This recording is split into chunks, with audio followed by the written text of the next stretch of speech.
2. Welcome, everybody, to a very special, I would say it's kind of a Christmas special, except I feel like this is the Christmas that tears the family apart. So it's like... we're used to that now, yeah. So it's not a Merry on. Christmas, it's a unmerry Christmas to you. Because today... Who gives a about Christmas stuff? Right. That's, of course, our First Lady. Thank you for that, Zach. Let's just get right into divisive politics right out the gate. Today's episode is sponsored by Liquid IV and Harry's. We have back with us Dr. Drew and Dr. Young, who administered the personality test to me and Trisha on Frenemies. They've administered a personality test to all of us here, to Dan, Zach, Ian, Hila, myself, AB, Lena, also AB, but she's not here. What's the deal? There wasn't enough time to submit Lena's. Okay. Oh, okay. So not Lena. I have a feeling she's probably fine. Yeah. So. If I had a hunt. But so here's the interesting wrinkle. Now, Dr. Young, one of us is apparently off the chart. Is that right? That's correct. Paul, Let's stop with the pejoratives off the top. It's like, well, one of us scored higher than Trisha. Correct. Well, on some of the dimensions, but not on the MPI. Oh, okay. Yeah. So this Trisha is won the NPI. Trisha got the narcissistic personality inventory top score, but she won it. She's looking for that. Yeah, she was exactly. So this is very interesting. So we've all been trying to guess who's the psycho among us. Before you get to the who's the psycho, I have to respond to the Frenemy show that went up today. Social media is going a little crazy. And Dr. Drew, first of all, hold on. You just got out of a colonoscopy. We need to acknowledge. I literally, the reason I'm in like a is I literally left the hospital. Here's my IV Oh my God. Wait, here's my. I still have my stupid tag on. Did they tell you the results, or you have to wait? They're like, your ass looks good. No, I know. It's all good. That's good. That's good. I have something called Lynch syndrome, so I have to get these on a regular basis. And this was the best one so far. But I promised you guys I would try to come in here, and I was telling Ethan before the mics heated up that the colonoscopy felt very much like yesterday's show, just a month time. So, but the reaming continues on social media. You should know. So I read the comments, and Dr. Drew is being eviscerated in the comments. Yeah. Well, actually, compared to what I'm used to getting on social media, your fans are actually kind of pleasant. Jesus, what do you get up to? Because they're going buck wild. Well, I'm telling you, they're fine. But the note is, and I understand why they feel this way, is that I wasn't validating your feelings, and I was, quote, siding with Trisha, right? Mm-hmm. And in a way, I was trying to get you to remember one of the original goals when I first came on the show was to help you understand and manage Trisha, right? Right. Okay. Right? No.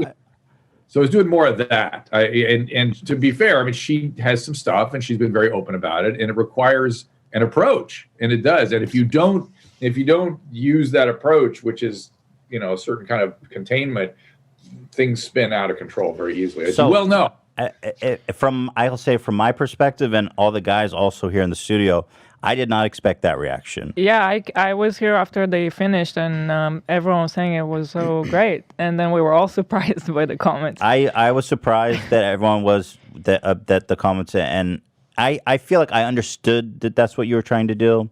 Yeah. So but did you?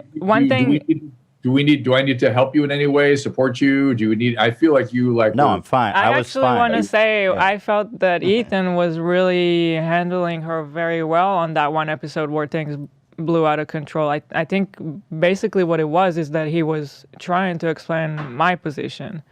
He was. Yeah.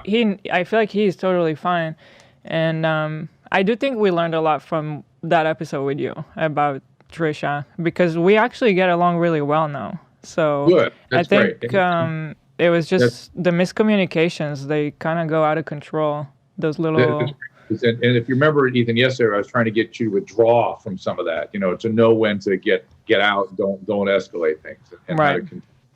Anyway, so we're good. Yes, we're good. You don't need Yeah. No. Of course, I was surprised by that. I understood what you were trying to do, and I wasn't at any point like this Dr. Drew doesn't get me, and he's just on Trisha's side. I wasn't feeling that, you know. Okay, good. You ever need me, I'm here. Yeah. Okay. So thank you for clearing that up. Yeah. Guys, be easy on poor Dr. Drew. He just had a camera up his ass. and well, sort of 2 days in a row. So Yeah, 2 days in a row, man. Come on, give the poor guy a break. I'll come back for more. I'm barely... Okay, so now in our midst is someone, and forgive me for saying this, doctor, is off the chart psychotic. Oh God, no. Now we're trying to guess. We're trying to guess who it is. Okay, so what, for example, would the characteristic be of that person? Like, how do I define it? Well, so basically, the doctor, we took 3 personality tests. No, 2, right? Or sorry, 2. We took 2 personality tests. One of them is a determinant of narcissism. And then Hila's worried. I don't think it's you, but Hila's worried. And then the second one is called the dark triad. See, I learned a lot from the last episode, which basically is narcissism, psychopathy, and Machiavellian, which is my favorite. Basically, like this person might murder someone? Yes. Okay. No, don't. Let's not do that. It is essentially, again, we went to great lengths yesterday to talk about. Yeah, I don't want to be too repetitive because sorry. I'm sure everyone watched it. Yeah. But basically, you know, Machiavellian is like cunning. It's like cunning, you know, manipulative, stuff like that. So that's just the one. So the first one, let's first start with the narcissism, okay? So did anybody score high on the narcissism test? And then I want to try to guess who it was. Yes. In addition to Trisha, who got a 30 out of 40, there is one person who got a 28 out of 40. And there's another person who got a 2 out of 40. 2? 2? Wow. Is that even possible? How can you be so selfless? I've actually never seen a 2. I feel like they're lying, though. I've seen a 5, and I actually worry about those people. I feel like they don't have a healthy narcissism. Right.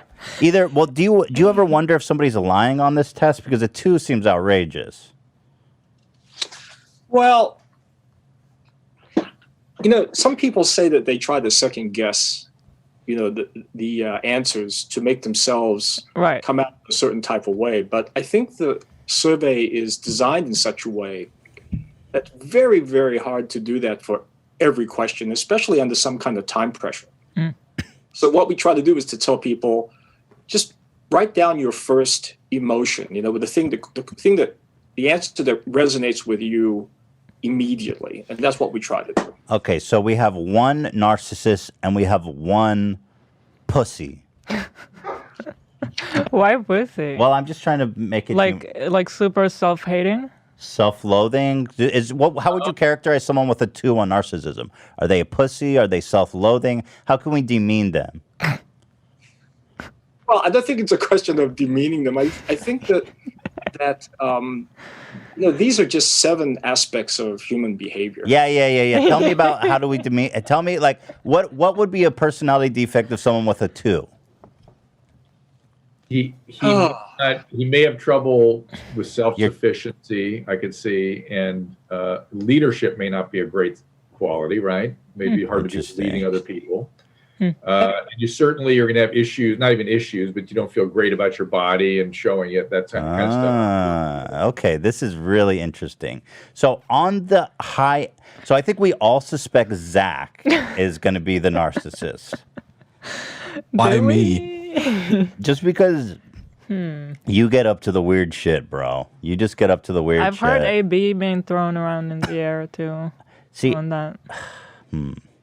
I would suspect AB of being the simp, really, for lack of better words, the 2. The 2? No, I think maybe Ian. No, Ian's crazy. No, I think Ian's normal. Speak up. What do you guys think? What am I here passing judgment on everybody? Well, Because I organize all of this, I know the answer, and so I don't feel like I should really chime in too much for fear of giving it away. Should we say what Trisha's guess was? Yeah. Sure. She guessed you, Hila. Yeah, of course she did. She went straight after you. Maybe I feel like I so don't understand myself that I worry that I might be both of the options. Like, no, you're not the two. Oh, maybe because I hate looking at myself. But I think I have a lot of contradicting opinions in my mind. So I wonder if I'm either one of those. You could be one of the two anomalies. Which is insane. And maybe we can break hers down, Mark, and show her the different components. Okay, well let's all take a guess and then let's break down. Zach, Ian, AB, I'm forcing you guys to take a guess. Well, in terms of the two, I mean, Hila mentioned on a previous show how we're both kind of self-haters. Right. And also how she just described herself is kind of how I feel. Very similar. Like, I feel like I could be either way. So I kind of feel like me or Hila is the two. And then the narcissist is... it's Zach. My boy Zach. Oh, for fuck's sake. But what's the evidence for that? Zach, everything. I mean, I can't explain. Everybody knows it's you. And since the moment that I mentioned that this was the case, Zach, I want to point out that you've said nothing but that it's definitely you. I wanted to know if I did get my shrink on standby. You know, like... Well, hey, that's, you know what I mean? We're not here to treat you. We're just here to call you out. Ian, why are you not saying anything? He's the narcissist. Well, because I'm selfless. You think you're the two? I mean, I'm kind, I'm loving. Some people refer to me as well, really the patron saint of the podcasts. I give everything of me to others. I think Ian's normal. Just don't give us COVID. Take a serious guess. That's my guess. So you think you're the narcissist? You're the two. I think I'm the selfless kind, all giving. You're the two. Yes. I think Ethan's the narcissist. No, I already did. I already did this. Yeah, actually, Ethan, because we revealed his results with Trisha yesterday. So I guess maybe we should have made that clear. I was a 7, right? Is that right, Doctor? 7 on what? Out of 40. On the total. But I should also tell you guys that there are 3 people, Ethan's one of them, who have scores under 8. Wow. So there's a 2, there's a 5, and there's a 7. Yeah. Interesting. So this is a very low self-esteem crew here. That sounds about right. That sounds about right. And one of us has enough for the rest of us, I guess. So how did we make it this far? We don't know. So tell me. So what's the average score? The national average is a 15. Okay. So we're very low. So let's start with who got the lowest. All right, are you ready? I'm here. Ian. What was it? Ian. Ian got the lowest? I knew it. Wait, he lied. Ian, you lied on the test. No. Why do you think so? That's Because I feel like he's not that insecure, or I don't know if it necessarily means insecure or something, but I just feel like he's really he's just such a you have so many redeeming qualities. I feel like you should be more narcissistic. Ian's going to be narcissistic for you. Yeah. Wait. You're telling me I don't like myself? I mean, that's what it seems to say. Although you do have a lot of issues with like the sleepwalking and everything, and you caught COVID, which is a defect, obviously. So tell me tell me about. I feel like I am not surprised because I unfortunately do see a lot of insecurities, I guess, even though I don't agree with them. I think Ian is great. I think Ian's and he's great. a very talented, so give me handsome some devil. great guy. Yeah, But he's not. See, it's more that he's not interested in using those abilities to get something from the world. Does that make sense? So he is a saint, as he pointed out. A 2. And Mark, if you remember, our lowest score amongst celebrities was that child actor. What's his name? Fred. Frankie Muniz. Frankie Muniz. And he was a very nice guy and just a very self had a good sense of himself and didn't have low self-esteem. He just wasn't needing things from the world. So what is the lowest score you've ever seen? The 2. 2. But 2 is the lowest I've seen. Wow, Ian, you are the lowest score we've ever seen on this test. So tell me, which points did he score on? Tell me the 2 that he... All right, so he scored 1 point on authority and 1 point on exploitativeness. Yeah, let me hear that one. What was the question? So the questions were, for authority, I like having authority over other people, or I don't mind following orders. And he likes having authority. He chose the authority over other people. Interesting. And then on the exploitativeness, the question was, I can read people like a book. I love that question. Or people are sometimes hard to understand. So he chose reading like a book. So you are perceptive. So this throws a wrench in my whole theory now, because I thought AB was going to be the 2, and now I'm really confused. Let's just jump right to the narcissist. Wait. When you say AB, I'm not sure whose name that represents. Well, AB's the guy. AB wave. And the cardigan. I have different names now. Oh, Abdullah? Abdullah is his real name. That's Oh, yeah, Abdullah. Abdullah, but it's all good. Abdullah, sorry. Sorry. Last name? Ayad. Ayad. Oh, we have some surprises with you. So keep going. Holy shit. Okay, well, let's go right to the narcissist. Let's see. Who scored the highest? All right. Well, it turns out the second highest score with a 28 out of 40 is Zach. We knew it! We all knew it! Zach, you narcissistic piece of shit! We fucking knew it! Okay, Okay. One too many TikToks, my friend. Okay, You just think you're so good looking, don't you? No, I'm deeply insecure about myself from and years you think of... you should get all the girls, don't you? No. The truth be told, I'm deeply insecure about myself, my body image. Yeah. So Ethan, listen to that. That's part of narcissism. Oh, You have an inner core. Listen, and this is why there should be sympathy and not. I'm kidding. We love Zach. No, let's hear it. Let's hear it though. I do want. There's often a very tender core that they protect by putting a pseudo self on top of themselves that they get in the world to feed themselves to protect the core, right? And that's really how I think of narcissism. So Trisha's more on the borderline thing. So there's other stuff going on. But I think Zach just described really what I think of as narcissism. He just said he was insecure, for Christ. Okay, go ahead. Let's hear where his let's hear where he scores off the chart for us. Yeah. Okay, so on authority, he got a 5 out of 8. On superiority, he got a 5 out of 5. Oh, wait, read those questions. A 5 out of 5 on superiority, Zach. I love it. Yeah, so on superiority, the questions were, when people compliment me, I get embarrassed, or I know that I'm a good person because everybody keeps telling me so.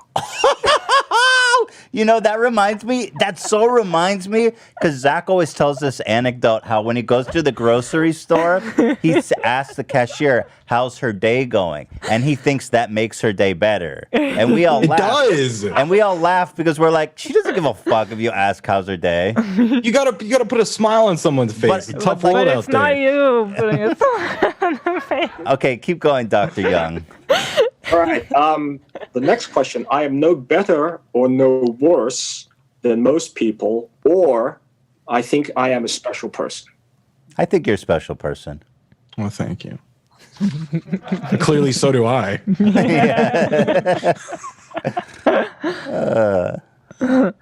The next question is, compliments embarrass me, or I like to be complimented. I mean, that's fair. We all like to be complimented, some more than others. The fourth question is, I wish someone would someday write my biography, or I don't like people to pry into my life for any reason. You want a biography, Zach? I would love a biography. What's the storytelling? Well, he's a young man. He's got a lot of life to live. Yeah. The fifth question is, I am much like everybody else, or I am an extraordinary person.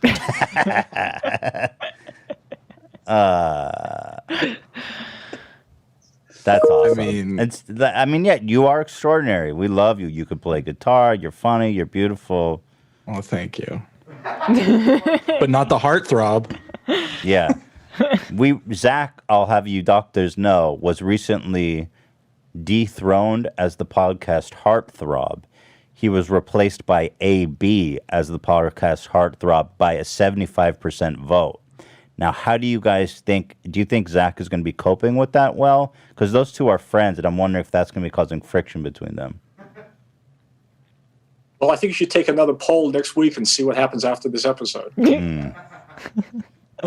Well, let's continue. So, superiority, he got a perfect score. And let me give some results on the other side, given what Zach has just said. On vanity, he only gets a 1 out of 7. Okay.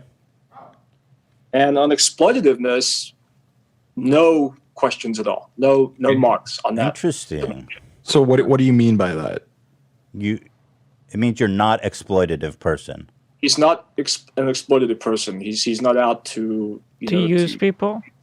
Yeah. That's exactly. Nice. So he's just a sweet narcissist. Yeah, he's a very nice narcissist. He thinks very highly of himself, but he's not trying to burn the world down. We like that about him. And also on entitlement, he only scored a 3 out of 6. Huh? You know, I'm relieved it wasn't you, Hila. I know, me too. I was getting worried. Because I don't know what, I'm kind of curious. I want to ask about. Because I feel like I have such contradicting thoughts sometimes. Like on one hand, I can think, oh, I'm talented. And then on the other hand, I can think, I hate everything I do and I'm just awful. So I was wondering if I'm on either side. Can we review Hila's results on the narcissism scale? Sure. So let's get a drum roll. What did Hila score? Let's take a guess. So you said 15 is normal? 15 is average. 15 is average. Okay. Hit me with that drum roll. Drum roll. Thank you. All right. Hila, your score out of 40 is an 11. Oh. You're selfless saint. I mean, obviously not as selfless as me. I was a 7. But that's really nice. Okay, nice. Must be nice. I feel like you shouldn't feel bad about that, Zach, because you scored high on self-value, but low on exploitative. I think that's very nice. Yeah. Yeah, Dr. Drew explained yesterday that a lot of these metrics, some of them are positive or potentially positive traits, while others are more negative. And it sounds like you scored higher on the more positive self-confidence ones. Yeah, I'm here to make, because you guys have a tendency to put valence on these. We make everything bad and judgmental. Yeah. Who failed the test? Yeah, I know. So tell me where Hila strayed from the enlightened path, would you please, Dr. Young? Well, it's interesting, Ethan, because her scores are kind of distributed across 5 different categories, and there's in no particular category is she high. So I would say that the ones where she got a little bit high, I guess, is exhibitionism. She got a 3 out of 7. Really? What is that? It's like what you like to be seen and look at. Really? Yeah. Read me the one she flopped on there. I'm so interested. Exhibition,ism, Hila. I don't. Could that pertain to her art? Maybe. Well, let's find out. Absolutely good. Oh, because obviously I just think of that as a porn category. What? I mean, right? Doesn't everybody? I don't even know the word, so I don't even know. I was thinking of her art to be recognized. And fashion and everything. I mean, yeah. I mean, I was thinking about porn, so. Okay. When are you not? What? Well, it might not. So here are the 3 questions related to her scores on exhibitionism. The first one is either modesty doesn't become me, or I am essentially a modest person. So wait, which one did she answer? Because those are kind of great. It's a great example of how it's a forced answer, right? Yeah. They're very similar. One is a predictive value, and the other doesn't. That's interesting. So which one did she answer? She answered, modesty doesn't become me. Which is kind of like an immodest answer. Right. Got ya. Honestly, there may be a little bit of an English barrier there. Yeah. Because I still, even right now, don't really completely understand the difference. So modesty doesn't become me is like, I'm not the saying, I'm not a modest person. Whatever. What's the next one? Different to me. A little different. It's like I'd rather not be a modest person because it's not attractive on me. See, I don't think I understood that. So what's the next one? Let's see. All right. So the next one is, I would do almost anything on a dare, or I tend to be a fairly cautious person. What? You would do anything on a dare? I did not. That's what she answered. I would do almost anything on a dare. Interesting. That's kind of bizarre. I got a couple of dares I'd like to ask you about later. I want to smell feet. I'm trying to think about it. I mean, I guess I don't think I'm not really a cautious person, I don't think. Right, I was about to say, you have to think of it in contrast to the other option. Yeah. You probably saw that, and you're like, well, I'm not a cautious person. Yeah, so. I wouldn't describe myself as a cautious person, would you? I think it's complicated. What's the next well, you one? got to pick like the better option. Right. That suits you. So the next question is, I don't care about new fads and fashion, or I like to start new fads and fashion. Well, sure, that one makes sense because she's a fashion designer. So it kind of struck a little bit too close to home. So those are the 3 questions on which she chose the narcissistic choice. Interesting. And again, kind of looking through, the survey, there's really nothing else that pops out as being significant.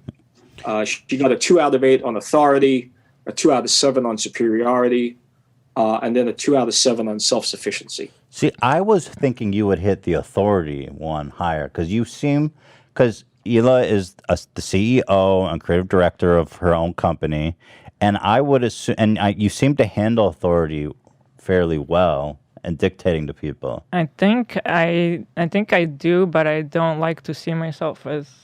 I like to see myself as part of the crew. Like even with Teddy Fresh, I like to think of myself as like I'm in the trenches with them. She's feared by her employees. She rules with the iron fist. But in my head, I don't think of myself as like I don't know. So she is the prince. She's both feared and loved.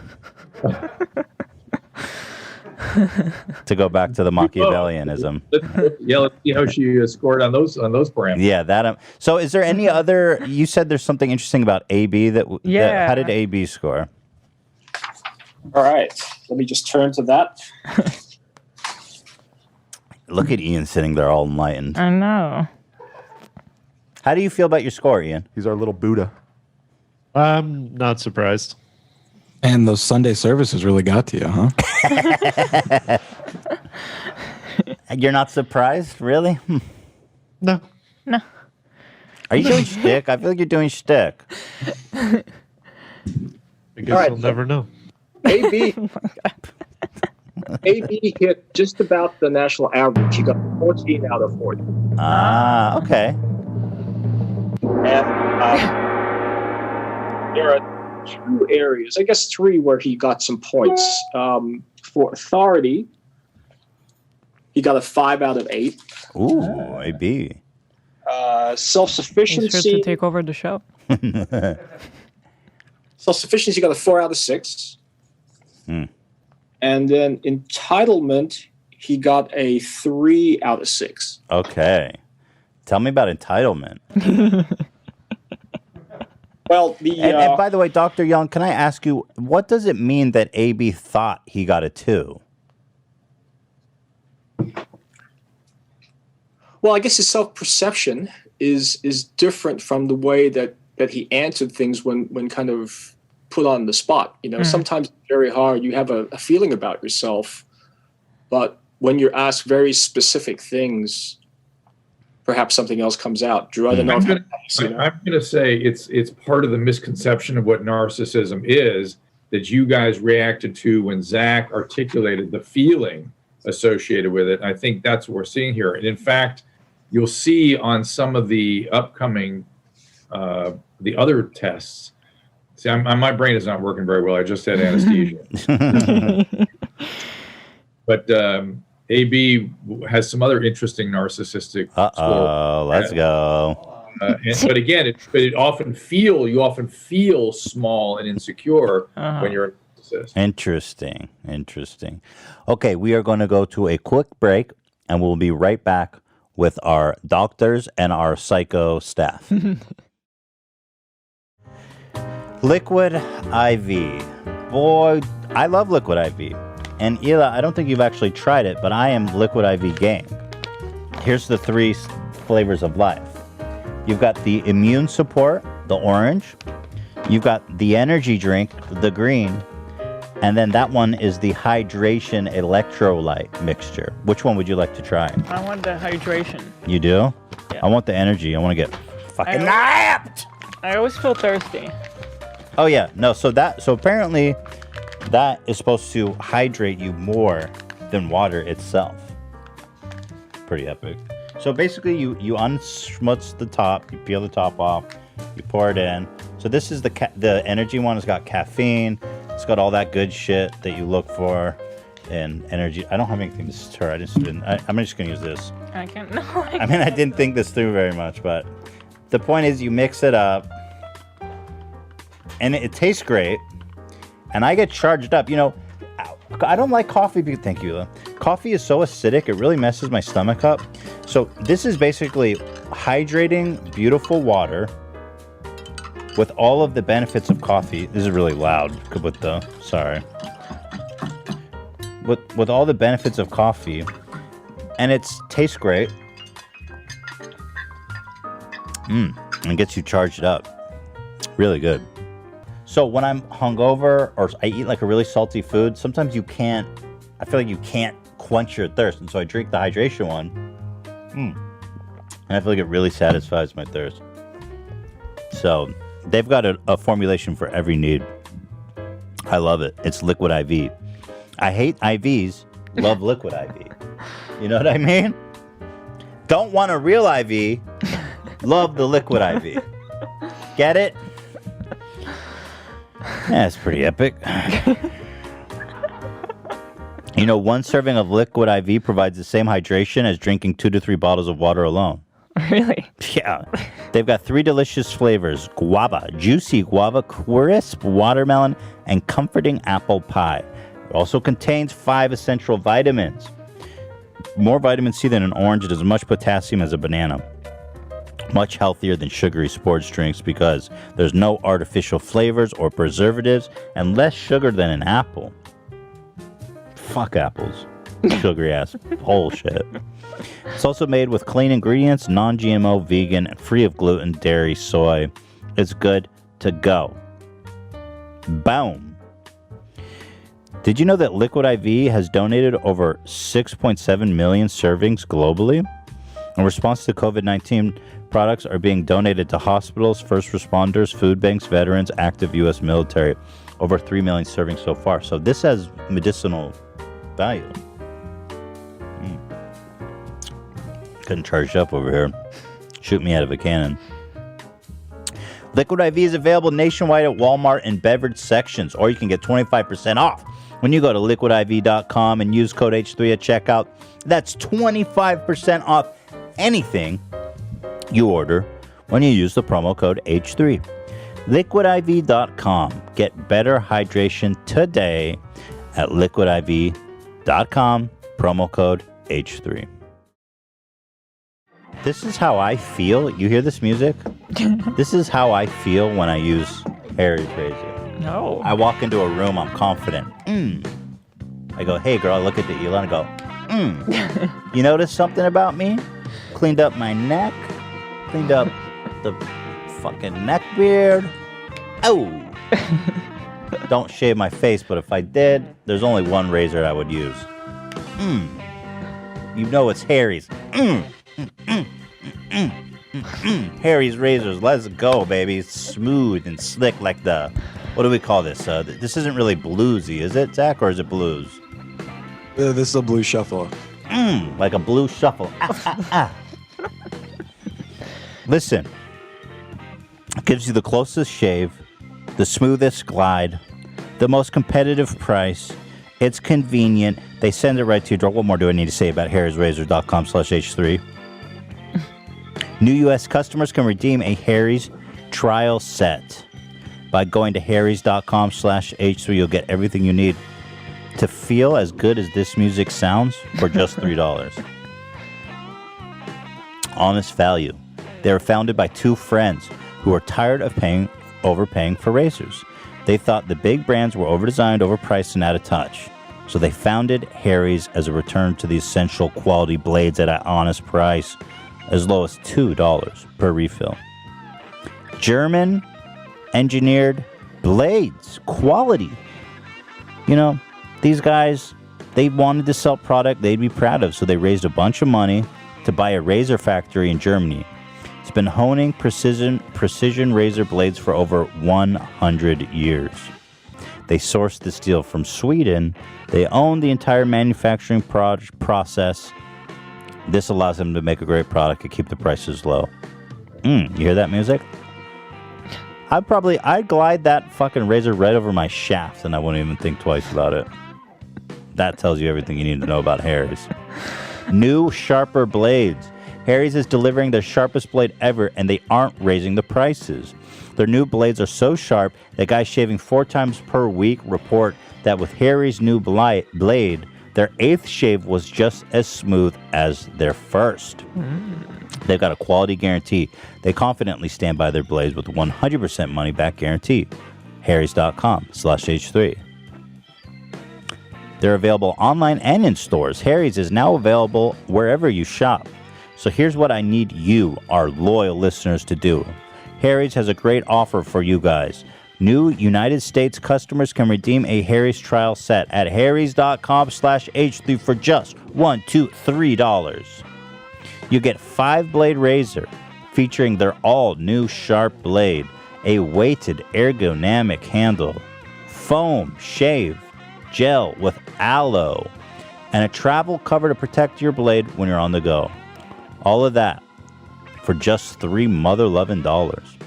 Just go to harrys.com/H3 and redeem your trial offer today. Thank you very much.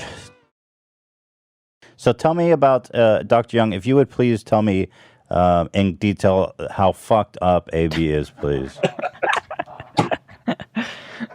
Well, I can tell you that, again, 3 out of 6 on the entitlement questions. And on question 5, the choices are: the thought of ruling the world frightens the hell out of me, or if I ruled the world, it would be a better place. There would be a lot more lights. It'd be a lot more. AB, lot more do you have ambitions to you think you're up for that task, huh? To be honest, I thought I answered that the opposite way. To be 100% honest, but see, what is with you guys? You guys are all flip-flopping when you hear your answers. I think you want to rule the world. Look how proper he looks today, wearing his cardigan and his glasses and his watch. What were the other ones, Dr. Young? Okay, so next one. I insist upon getting the respect that is due me. I usually get the respect I deserve. So he insists on? That's what he answered? Yeah. Interesting. AB? I don't know. The way I interpret it is like you have to earn it, basically. Like it's not just given, which I respect. So if somebody, okay, what's the next one? Last one is I have a strong will to power. Oh my God. Or power for its own sake doesn't interest me. You like power? You definitely. No, it wasn't necessarily about liking power. It's just that in my life, I've always like gravitated towards leadership roles against my own will, sort of. Like, I see. Yeah, like I was president of like the biggest organization on campus. I mean, these are all minor, but which I didn't want to. I was made head manager at a restaurant that I worked at, which I really didn't want to. Don't make me sing. Hi. What? I'm sorry, doctor? Don't make me sing. Don't make me sing. Sort of, yeah. Like at the restaurant I worked at, for example, I got very close with my coworkers, one of them being my future wife. And if I didn't step up and take that position, the other person that would have made our lives hell. So I did that even though I didn't receive as much money as I did as a waiter. And it was a lot harder to be a lead manager rather than just a waiter while in school. AB, are you trying to take my job? Stop! I'm trying to be your understudy. I'm trying to be your apprentice. Yeah, we all know the story about the apprentice and the master, right? One trip to Croatia and one rogue wave in Croatia, and all of a sudden you have my the gaze of miracles. I owe a life debt to you guys. I'm forever in your service. Can I ask why the cardigan today? I'm just curious. This is Zach trying to come back at me for the whole suit. I'm not. I've never seen you wear a fucking cardigan. Why are you wearing a cardigan today? I mean, it's just a cardigan. I know we're in the presence of doctors. I'm trying to be respectable. I mean, I didn't come in a full suit to After Dark last week. Did you buy that? Oh, you want to go toe to toe? That's true. It's like that, bro. Well, hold on. I mean, it's true, AB. You have never worn a cardigan. Did you buy that for this show, or did you always own the cardigan? I owned it. I have a few other ones if you guys want to see them. Yeah, I want to see. I'm fine. There seems to be some friction between them. You guys can tell, though, doctors. That's a fucking simp. Because they're both competing for a heartthrob, and I'm married. I'm not competing. No, but in this, I think AB in the same sense where he's like, I didn't choose to be the heartthrob. I didn't want to be the heartthrob. Mm-hmm. Right. Right. I just chose to wear a cardigan today.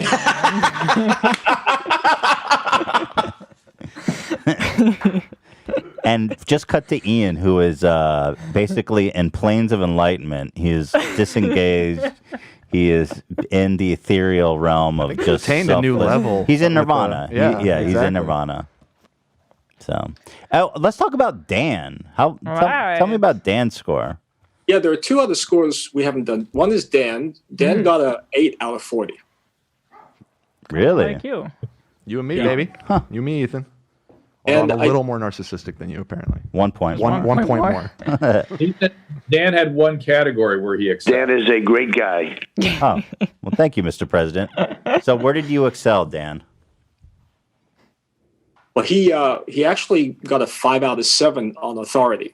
Oh, that makes sense. Read those to me. Iron Fist. That's actually really good because he's our producer, so we like that. That's true. Makes sense. Makes a lot of sense. Yeah. Read me the ones he hit narcissistic on. And then who else didn't we read then? Yeah, so for Dan on authority, and again, this was really the only category in which he scored significantly. First question, I have a natural talent for influencing people, or I am not good at influencing people. Wow, Dan. You're blowing my cover. Part of what makes me good is people don't suspect that I'm good at influencing them. The second question, I will be a success. I am not too concerned about success. So wait. Which one? I am not too concerned about success, or you will be a success. Okay. Yeah. Yes. The next one, I'm not sure if I would make a good leader, or I see myself as a good leader. Then, let's see. Dan, how you feeling? Being an authority, being an authority doesn't mean much to me, or people always seem to recognize my authority. Cartman vibes. That's true, though. You always it's are. part of his job, so.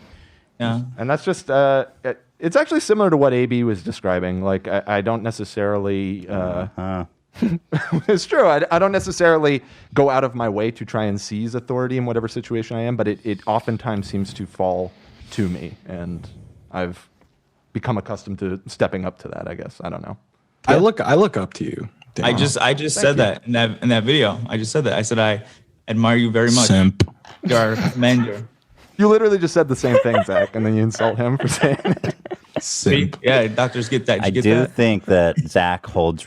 I feel like Zach holds more resentment than he's willing to admit for being dethroned as heartthrob. Yeah. It's a little painful. Not gonna lie. And Zach and AB had a deep bromance going on, and that We still do. We still do. interesting. It's on the rocks though. He fucked it up. And then, so There's one more question. Yeah, go ahead. I would prefer to be a leader, or it makes little difference to me whether I'm a leader or not. Got it. That's fine. So that's everybody on the narcissist scale. That's everyone. So I think remember, it's one of our narcissism scales. The other is part of the dark triad. Right. Okay, so on the pure narcissism scale, I think we all are pretty. I think we all did good. I mean, Ian is enlightened. He's on Ian is out of having an out of body experience right now. He's not even there. He's on Mount Everest or some shit, looking over humanity. Yeah, there he is. Zach, no surprises there. I'm very happy. And Hila, I really didn't know which way you would go. But let's move on to the dark triad, because this one seems to be more comprehensive. This one, the dark triad. Oh, and they call it the dark triad for a reason. So, in the previous show, we talked about both Trisha and Ethan's scores. And, Trisha scored fairly high on the narcissism aspect of the dark triad and kind of at a middling level for psychopathy. I do need to say that she did admit to being on Xanax and Percocet when she took the test. Because Dr. Drew was like, your results don't really make any sense. Really? And she's like, well, I was fucked up on Xanax and Percocet, and I wasn't really paying attention. So there is some consistency there in the scores on narcissism in the dark triad and the NPI, but I certainly take the point. Okay, so doctor, do we have any anomaly readings here among us? We do, just in one person. Well, no, wait, before you do that, there's some high narcissism readings on the scale too, right, Mark? Yeah. So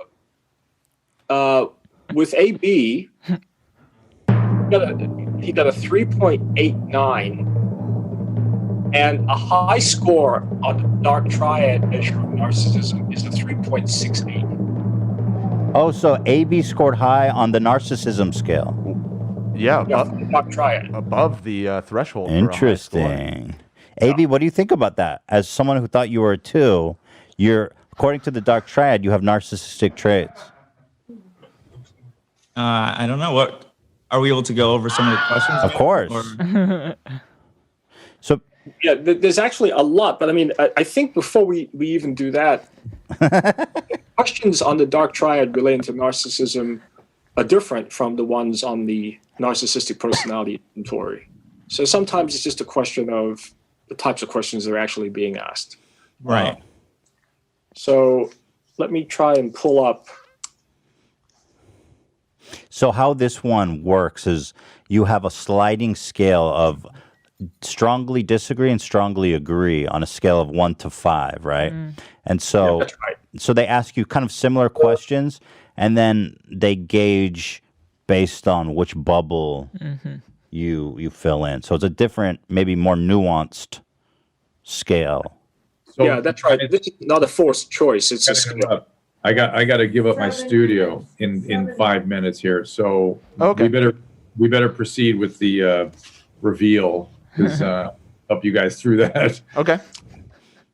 So do you want me to go through these scores now, or do you want me to just go to the big reveal first? I'm not sure I'm ready for the big reveal. I feel like... All right. That's okay with me, but I'm going to abandon you guys. I can come back to help if this doesn't go well. Is it because you go so negative on these results. That's fair. So just remember here. Let's get a soundbite of Dr. Drew saying, something positive. Right. Well, no, you don't have to. I'll come back and say something positive on another day. But just remind yourselves that this is not about being good or bad person. Right. These are strategies for being in the world, and sometimes the strategies have nothing to do or very little to do with how you feel inside. Sometimes how you feel. Dude, the way Dr. Drew is talking makes me think that one of these guys is fucked up. I feel like Dr. Drew is going to drop a bomb on me, but all right. Mark, luck. I turns out I didn't have the studio when I thought I did, but if you need any emergency for me to return, like on a lower quality phone or something, Mark, please text me, okay? Thank you, Dr. Drew. Thank you Hope for you joining us. have a nice recovery, and thank you very much. And I got Melissa Rivers today on my streaming show, and don't forget, every day around 3 o'clock, you can get it all at drdrew.com, drdrew.tv, YouTube/Dr. Drew will be there. Dr. Drew, everywhere. Dr. Drew is everywhere, and he is coming at you live. All right, guys. Good luck. Bye. Thanks a lot, Dr. Thank you. Hey, Drew. Wow, it's that bad, huh, Dr. Young? I didn't realize there was still another big reveal. Oh, there's like a huge reveal, apparently. Okay, so let's start with, we were talking about AB scoring high on narcissism on the dark triad, and you were going to explain his results. Right. I thought what I'd do is just, there are 9 questions for narcissism. I thought what I'd do is just go through the ones on which he has a high score. Okay. So the first one is, people see me as a natural leader. Okay, that tracks. And he got a 5 out of 5 on that question. Fair enough. Let's see. You nervous, I'd AB? like to get acquainted with important people. Oh. Interesting. Clout shark. Clout bell.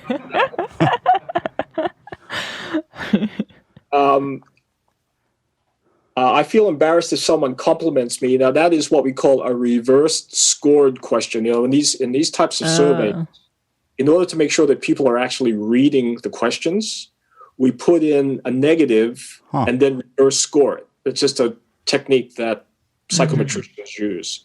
And so you have to kind of do the reverse of that, which means that he's not embarrassed when people compliment him. Really? They got you, buddy. And then the last one is, I am an average person, but again, that's reverse scored. So he gets 4 out of 5 on that. So you said 4 out of 5 I'm an average person, and that somehow indicates he's a narcissist. No, he got a 2 out of 5, but when we reverse score, I see. He got a 4 out of 5. I see.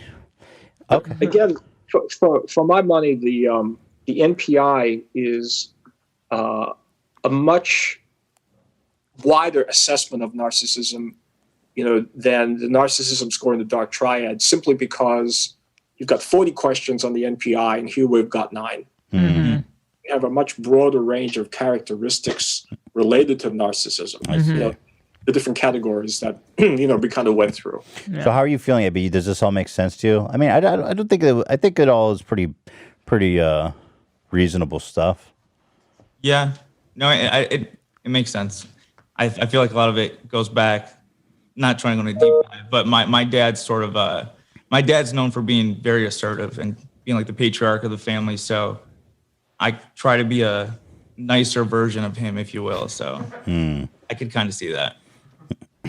Now, okay, so we have what it sounds like to me is one person. Is there any other anomalies, or just one person that's way off the chart and everyone else is average? Pretty much everyone else is average. One person got, in terms of the 3 aspects of the dark triad, one person got pretty high scores on 2 out of the 3 categories. Okay, let's hit the drum roll. So I'm guessing, it's got to be Zach, right? That would be the most logical. Seems like the easiest choice. Yeah. I'm sorry, Zach, but with peace and love. With peace and love, I have to say it's Zach. So, Dr. Young, the big reveal, if you would, please. Well, you're exactly right. It is Zach.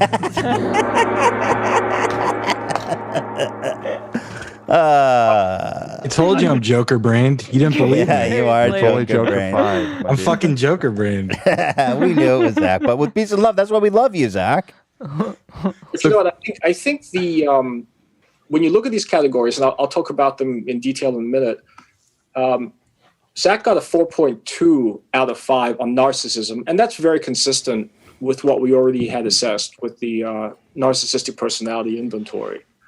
And the a kind of a high score on that is a 3.68, and he got a 4.2. So he kind of smashed the roof off of the elevator. It's a reasonably high score. Right. Yeah. I mean, what's the highest score you've seen on that one? Is that about it? Well, I haven't administered this as much as I have, the other instruments, but yeah, you can certainly, the ceiling, of course, is a 5. Yeah. So the closer you get to a 5, the higher it's going to be. Well, that's a really good grade. I mean, that's high marks.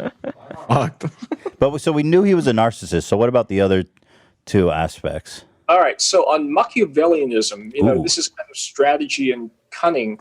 A high score there is about a 3.86, and Zach got a 3.66. So he is not over the threshold there. He's just below the threshold. Oh. And then on psychopathy.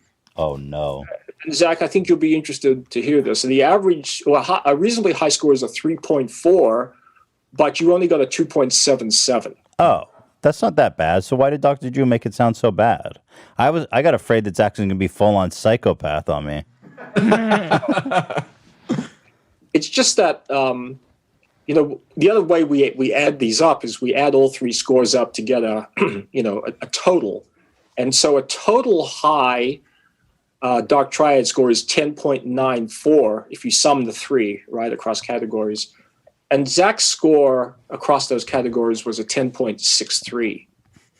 But again, breaking it down, we already kind of had the assessment on narcissism.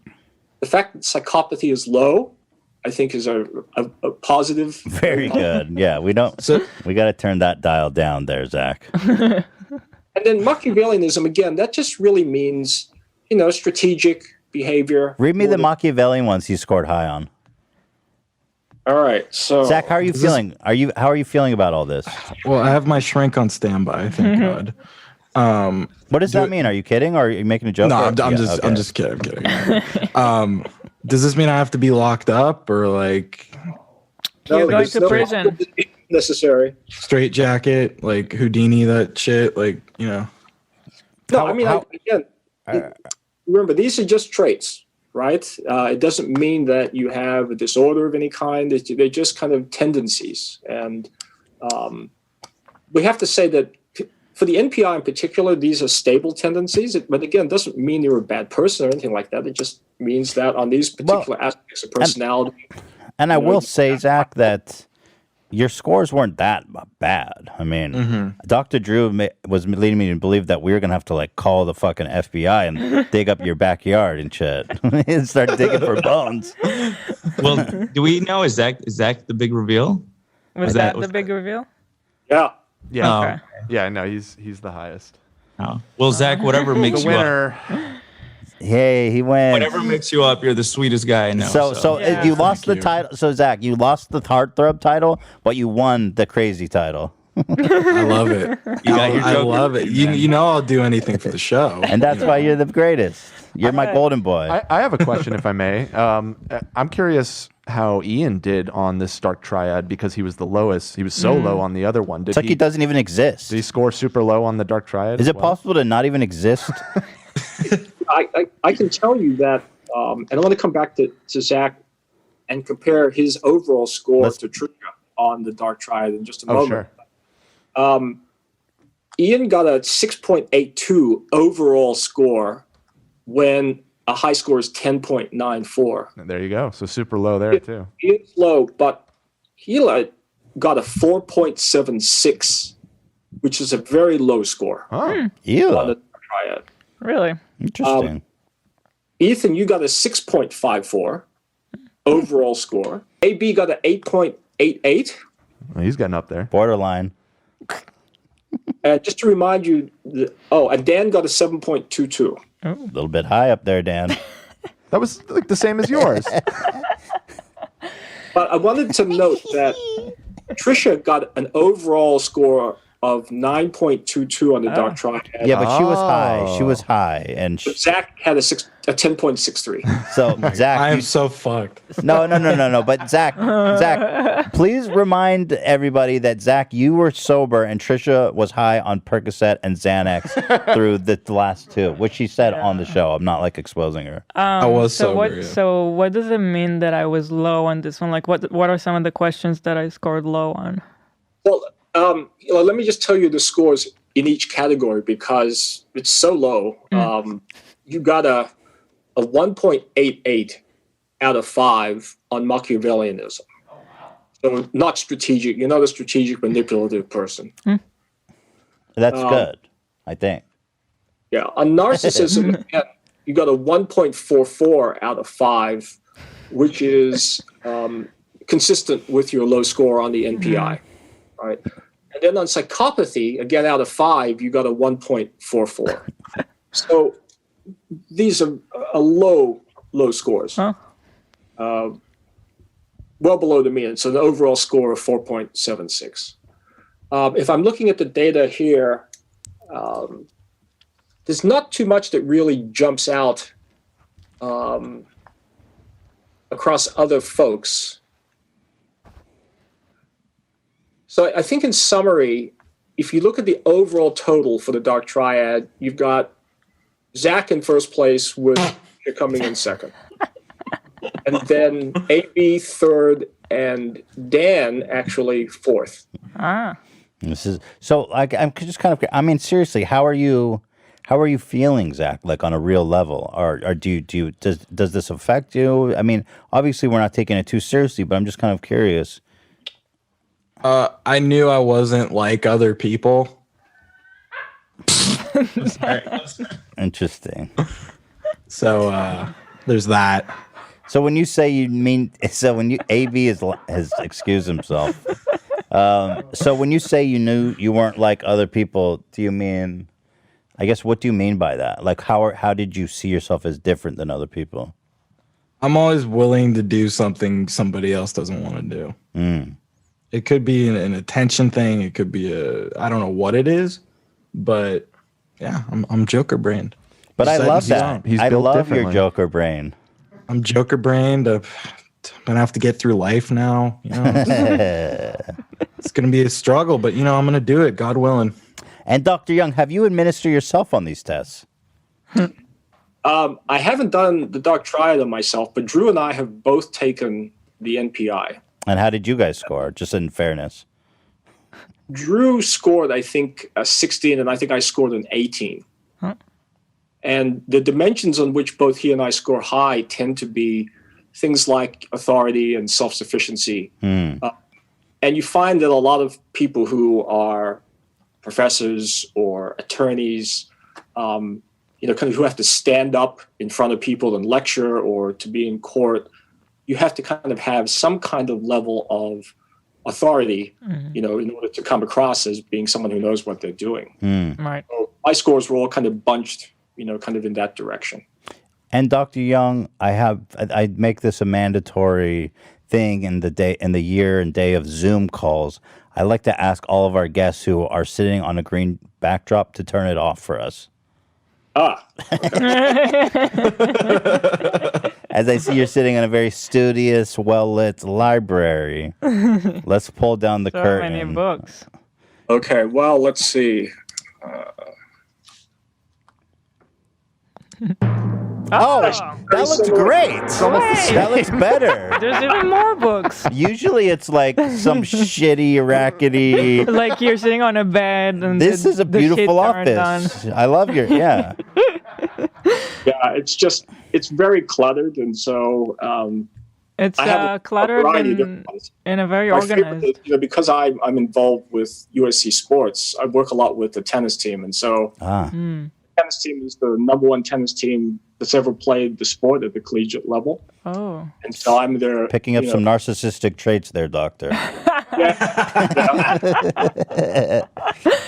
Well, Dr. Young, I cannot thank you enough for coming in and administering these tests. I'm going to get your details because I know your daughter is a fan. We're going to send you all kinds of Teddy Fresh and a thank you package. So thank you so much. I know you're busy. Thank you for taking time out to do this with us. It was a lot of fun, and we really appreciate it. Thank you, guys. Thank you. I hope that it was a little bit instructive. Oh, yes. Definitely. Well, I know who to look out. I know who to trust and not to trust, if that's what you're asking. All right. Thank you, Doctor. Thank you so much. Thank you. Thank you. Take care, guys. Okay, well, how is everybody feeling about that? I guess there wasn't really any big surprises other than... Actually, I will say, Zach's didn't surprise me. Ian surprised me. The guy doesn't even exist. The lowest on their record. The lowest on record, Ian. Ian's didn't surprise me. I have a theory. What's the your theory? theory? I have a theory too.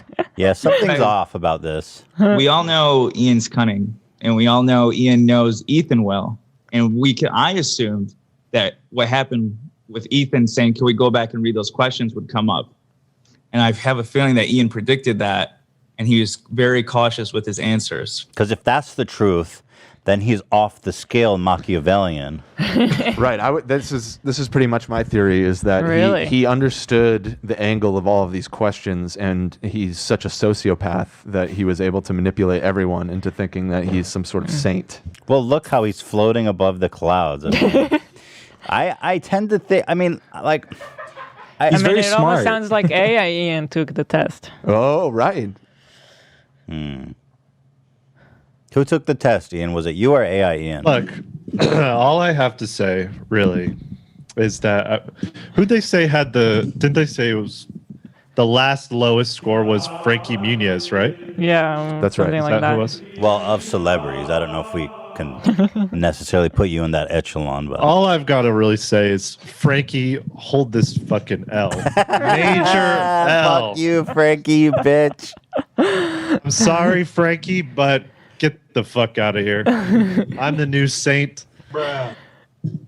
I don't And, know if feels you good. are. I don't know how honest I'm you are a being. saint. It's been proven. We've got it on record. I am a saint. I am Saint Slater. Saint You could say Slater. it's so Saint humble. Slater the I Divine. mean, to be clear, though, they did say that an extremely low score is kind of indicative of somebody with no backbone, just kind of a wimp, a loser. You know, they Total- tried to tear total down Mother cuck. Teresa too, and it's I won't go there, but it's Go where? I mean, they kind of. No, I won't say it. Do you have a Jesus Christ mentality? Like, do you think you're Jesus? I'm not saying that. Well, it's interesting that Frankie Muniz was the other one, because I know he had problems where he said he doesn't even remember his childhood. Yeah, has a it's like dissociation. Frankie Muniz had like a ton of concussions, and he can't remember Yeah, it's recording a really Malcolm in the Middle. sad story, actually. Which- But- Oh, really? It's interesting because Ian has different versions of himself. We know regular Ian, AI Ian, COVID Ian. Sleepwalking Ian. I mean, I have a hard time believing this shit because everybody else was like kind of normal, low. I feel like you were trying to get a 0. And I wish you would just be honest and tell us if that's what happened or not. Because it's always shtick. Like, were you trying to get the lowest score possible? No. Why would I do that? Well, now I believe that. I don't know. Saint Slater. I don't know if I believe that he was trying. Yeah, I'm okay. Because isn't the test designed to, even if you try? I feel like if I wanted to, I could lie on it and get a 0. Right, but I feel like at some place they would find an inconsistency. Yeah, exactly. And you'd probably score like a 2. Because you couldn't get them all. All right, I'll take you at your word, Ian. Thank you. Are you traveling through a wormhole? Yeah, what are you doing? You're just I'm ascending. yeah, just ascending all time and space. Those Sunday services, man, they really got to you. If you guys ever need any spiritual advice or anything, Well, let me know. Zach was off the charts on everything. We kind of expected that, and that's what we love about him. But otherwise, pretty interesting stuff. Zach, are you feeling okay?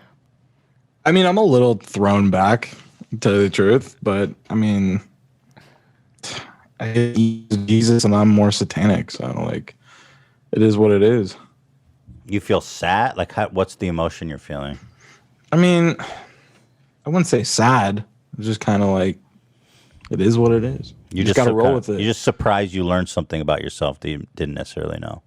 I think it's, this whole quarantine really, like, it was very just, flatlined. So this kind of gave it a little spike. And it's a little crazy from the stir. It's going to keep me up at night, but I'm looking forward to it. Give me something to do, What? It shouldn't keep you up at night. Looking forward to it. But that could go back to the one narcissistic question when they're saying sometimes narcissists say they don't like compliments, but they really do. So maybe along that same line of thought. I love compliments. What the fuck are you talking about? Yeah, no. Zach is, every time I've ever complimented Zach, he's just very like, oh, I really appreciate that. Thanks, That's man. true. That's funny because I cannot take a compliment sincerely. Right. Like, I will deflect any compliment I get ever. Like, I'll say thanks. I learned to be gracious about it because it's just annoying when you try to compliment someone and they're always like trying to argue with you. So I just say thanks and accept it, but I don't take it to heart. I just think people are being nice. Which is weird because I compliment people genuinely. Yeah. Which makes me, it's like, I don't get it. You should take it personally. I don't, and I don't want it. I don't want it. I don't So want does this affect your viewpoint of me? Not at all. This is exactly the Zach I know. I feel like it's like a way of describing your character in a way, but it doesn't make you worse or better. It's just kind of like interesting, but it's part of what makes you who you are and why we like you. I mean, each one here is kind of different, and that's just you have like the crazy personality. Zach, this is exactly what I expected. I think it shows that you can't base it off that test. That kind of revealed AB is sort of like a Lex Luthor type of character. Yeah, he's trying to. Yeah, he was a to curveball too. I mean, he's trying to go under the radar, but he was scoring narcissism, authority. He likes being around famous people. Yeah, getting close to important people. Which is something I'd known because you're like a fan of everybody and everything, AB. You kind of have like what's it called when people are obsessed with celebrities? You say that, but I have no idea where you've got that from. Oh, okay, gotta be fucking kidding I hate. I really don't. I mean, I'm the narcissist, bro. You love me. Like? You love Casey Neistat. You're always you love Michael Jackson. I never told you that. Yeah, but I see you doing all the Michael Jackson moves and shit. Like, I know you have a fetish for celebrities. You do. I've heard that once in my life, and it was a guy that I was arguing with about SIMP. Yeah, I don't know, but no, I'm really not. You have a fascination with celebrity. I got a good example. I seen Walter Jr. at Target. Yeah, and you texted us all, made a big deal about it. I'm like, who fucking cares about Walter Jr.? It's my favorite show. Why didn't you go up to him? Why didn't you go up to him? I thought it was weird. That's a good point. I thought it was indicative of what I thought, because I was like, who gives a fuck about Walter Jr.? He texts us in a group chat all excited about, you guys, I can't believe it. Walter Jr. is right in front of me. I was like, this guy's got a problem. He also sent me some like upskirt creep shot photos of Walter Jr. that he took. Please go check Ian's comedy creep shot. So you took creep shots of Walter Jr. and sent it to Ian? In confidence, I sent it to Ian, creep to creep, because I've seen his one with Kanye. All right, well, that kind of pisses me off because I didn't get any pictures. Why didn't Zach get a picture? Yeah, what the fuck? Why did Ian get it? It was past 10 o'clock. Zach was asleep. But yeah, I would have looked at it in the morning. But Zach has a natural habit of waking up when something interesting comes up in the chat. That's true. Yeah, that's like, true. oh, you guys talking about porn? I'm up. That's a good point, though. I think I find it interesting that you're not aware of this, because to me, AB, it's super obvious. With peace and love. With peace and love, I think you're 100% wrong. Every time we're doing an interview where I don't need to be there, I say, I text you, can I go? Can I work on the next episode? I feel like I've done that for like so many of the guest episodes. I mean, I'm not saying you care about every celebrity. There's literally... I don't think you care about every celebrity, but there are certain celebrities that I think you are obsessed with celebrity. I think you are. There's like 6 people, including you and Hila, that I probably ever care to meet in my life. Name them. Celebrity-wise. Okay, you two, Casey, Al Pacino, De Niro. Say Michael Jackson. I'll give you the Pacino. Martin Scorsese, What? and Tarantino. Yeah. And not Michael Jackson? So it's all movies? So why do you know all the How the hell Michael did Jackson moves and Ethan stuff? and Casey Neistat get onto that list? Yeah. Yeah. That It's like a doesn't big make disparity. sense. Like all the great classic filmmakers and Ethan and Hila. Dude, my college years, that was my pastime, watching YouTube, watching you guys, watching Casey. Okay, but then when it comes to like David Dobrik, you know everything about him. You make these very general statements. No, everyone knows something about David. I mean, he's everywhere. But you know, I know like, literally more than zero about David I know Dobrik. zero about him. Yeah, like you know more about him than I think would this expect. is more about. I mean, what industry are we in? I think you guys should know about David. He's. I'm a busy man. AJ. Now you're getting fucking confrontation. He's good for the show. I'm not saying he's not great for the show.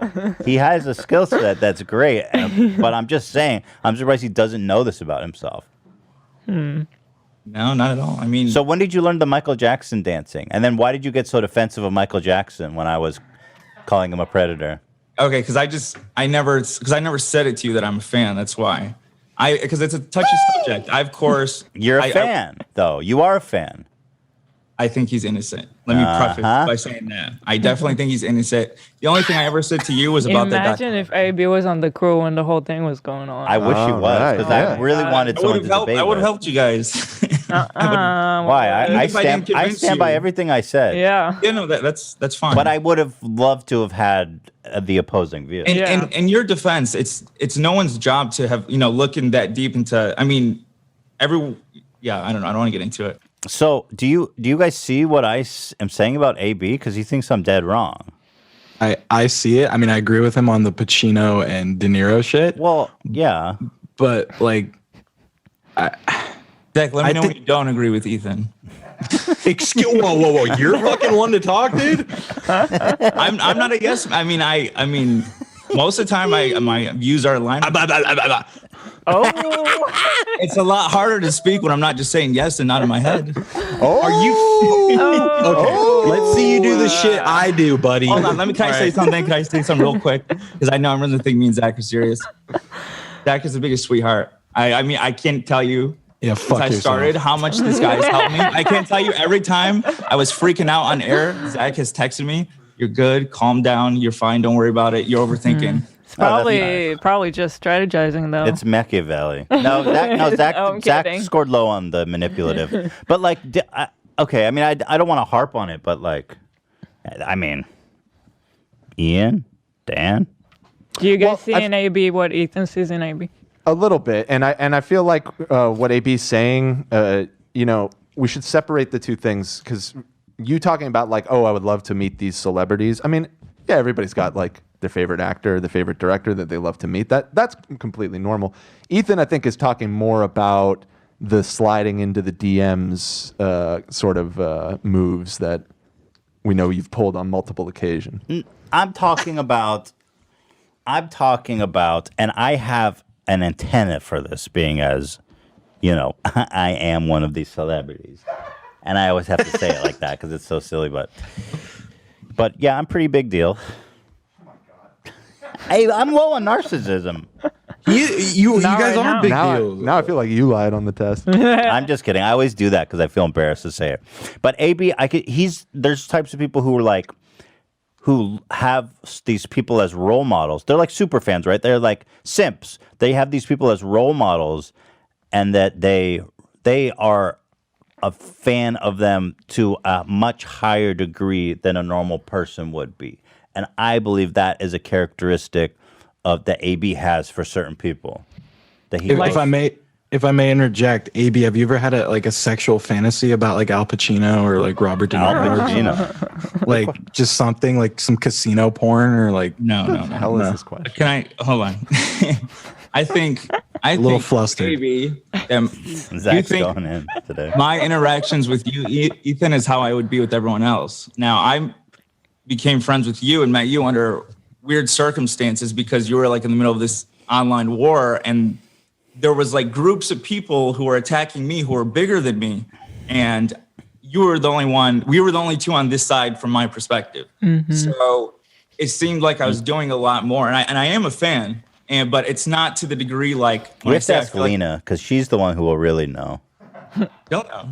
I mean, like, I don't know.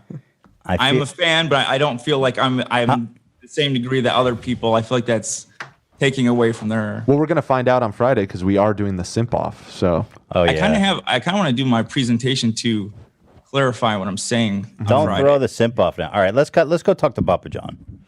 Okay. Yeah, let's wrap this up. I'm trying to add another celeb on my list, please. He's trying to meet Papa. This was all the long con. Papa John is with us. He's got a fire crackling in the back. Papa, is that gas or is that log? It's gas and it's fake, but it looks good. Really? It looks great. It looks so real. I got to tell you, me and Hila recently went on a retreat and we were using real logs and it's such a pain in the ass. You got to throw it. I mean, you know what I mean? Gas all the way. Are you propane man yourself? No, that's natural gas. We're here in Kentucky. We got lots of it. So Papa is here today. First of all, thank you for joining us. Yeah. Because the transcript has been released. The report has been filed. And the verdict is out, Papa. And I think we can all hear and celebrate and say, we all knew it. Papa John was set up. Papa John is innocent. And he makes a goddamn good pie, too. Well, thank you. It was a pretty glorious day when that report came out and hit the media. But I don't know a lot of people, a lot of things, but I do owe you and Hila a big thank you. You busted this story 10 months ago when the chips were down, and I was getting hammered pretty good with the false narrative, and I was pretty well down and out, man. I was beat up, and you didn't quite exactly know what was happening, but something didn't smell right, and you've got a pretty good sniffer on you, and you were right on this. And what's kind of come, I mean, you've got a pretty diabolical mind. You're not a diabolical guy, but you got you can think. And what they did here is so horrific and so hard, even for somebody like you or I to think that they did it. But they did it, and we uncovered it, and the truth came out, and we're delighted right now. So what exactly came out? So the revelation was, first of all, the original call.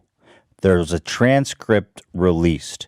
Now, the original call, you were accused of making racially charged statements, right? And so what happened was the transcript was released, and you can read this transcript, right? It's available to anybody online. Is that true or no? Well, not exactly. You're sort of right. The transcript was held out of public view because the company didn't want anybody to see it because it pretty well exonerated me. But remember, Ethan, there's now two tapes. The tape when I was on the call and the tape that's after I hung up. The first tape exonerates me because what I said was a disdain for racism. What I said was anti-racism. And what they did, they reversed what I said. It ran into Forbes. Forbes printed a bad headline and the rest of the media ran with it. What the dumbasses did, they left the tape running. There was a live mic, and they taped themselves. And that part of the tape, the second tape, indicts them. And so it's real clear that it was a setup, and that the comments are, we hope he effing gets it. Let's run this to so-and-so and take it viral on the internet. I mean, it was a complete setup, and they taped themselves.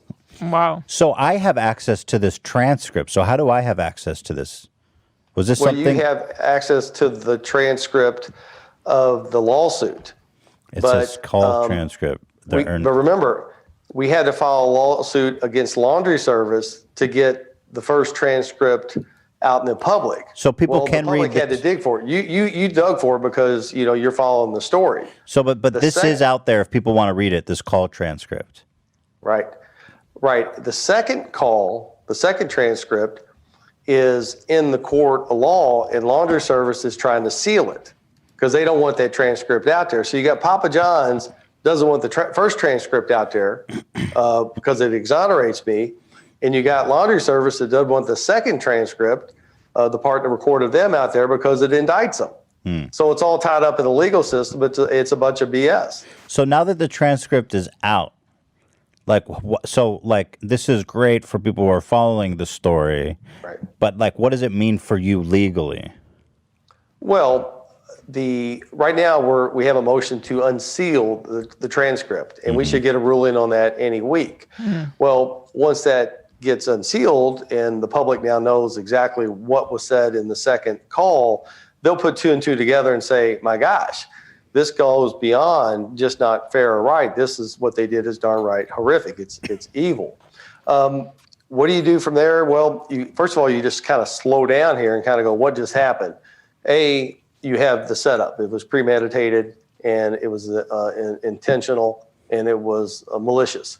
Second thing is we have the Louis Freeh report, which exonerates us. It gets us off the hook. And then the third part to your question is damages. I mean, the damage they've done to this wasn't good for me. This wasn't my idea of a good time at all. But what they've done to my community, they left Louisville hanging. What they've done to my employees, they fired all the employees and moved the thing to Atlanta. So they got, they got put out the door, kicked to the curb. And what they've done to the franchisees, to this brand, the last 2 years, by intentionally setting the founder up as a racist, the damages here are astronomical. So your ultimate goal is, now that you've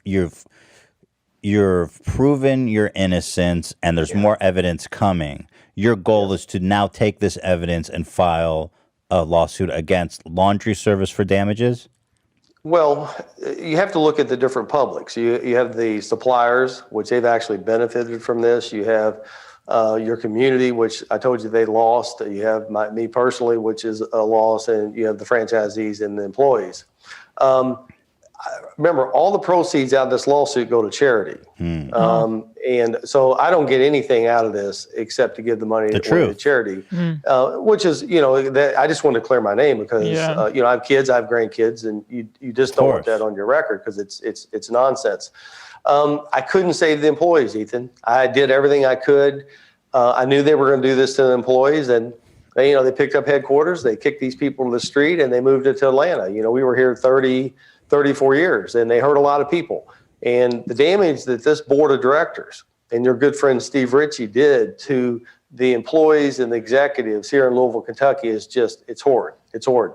Now, to answer your question, the third party, the franchisees, the people that really helped me build this company and helped make me wealthy, I am teeing this up for those guys. The franchisees are going to be in the catbird seat when I get done with this board and I get done with laundry service, that, if they come in and say, my gosh, look what the executives of Papa John's did. Look what the board of directors did to the company, to this brand, to the founder. Look at the damage they've done. The franchisees will own Papa John's International for 2 cents on a dollar one day. Mark my words. The day of reckoning. The day of reckoning is here. We are all waiting. Now, Papa, a lot of people have taken the day of reckoning to mean a lot of things. For example, people have predicted maybe that you were talking about COVID. People, maybe one of your pizza contemporaries passed away. Unfortunately, people thought maybe you had that you were prophesizing a day of reckoning. There was is there an asteroid coming? I mean, how deep does this day of reckoning go? Are we talking about the stock prices, or have you seen into the future something more ominous? Right now, we have a what we call a grace period, because we're in pizza delivery business and everybody's locked up at home with COVID. So it's you can do nothing wrong in the pizza business right now. So that day is going to happen when that subsides and sales crash and all this other nonsense that's been going on that's really hurt this brand. That's going to be magnified with the performance of the company. But, I don't know if it's odd or I don't know if it's God. Look at the last 6 months. I've been able to sell hundreds of millions of dollars worth of stock at a premium because of COVID. My franchisees, my partners have made more money in the last 6 months than they ever had. And Louis Freeh, the best of the best, just exonerated me from all this nonsense that I've had to deal with for the last 2 years. So it's been hard, but it's been a great 6 months, and I feel fortunate. Now, that the next phase. The next phase is when COVID subsides and all this comes out, what I'm telling you, and it really soaks in what this board and what this executive team did to Papa John's International, what they did to the brand. In my opinion, that'll be the day of reckoning.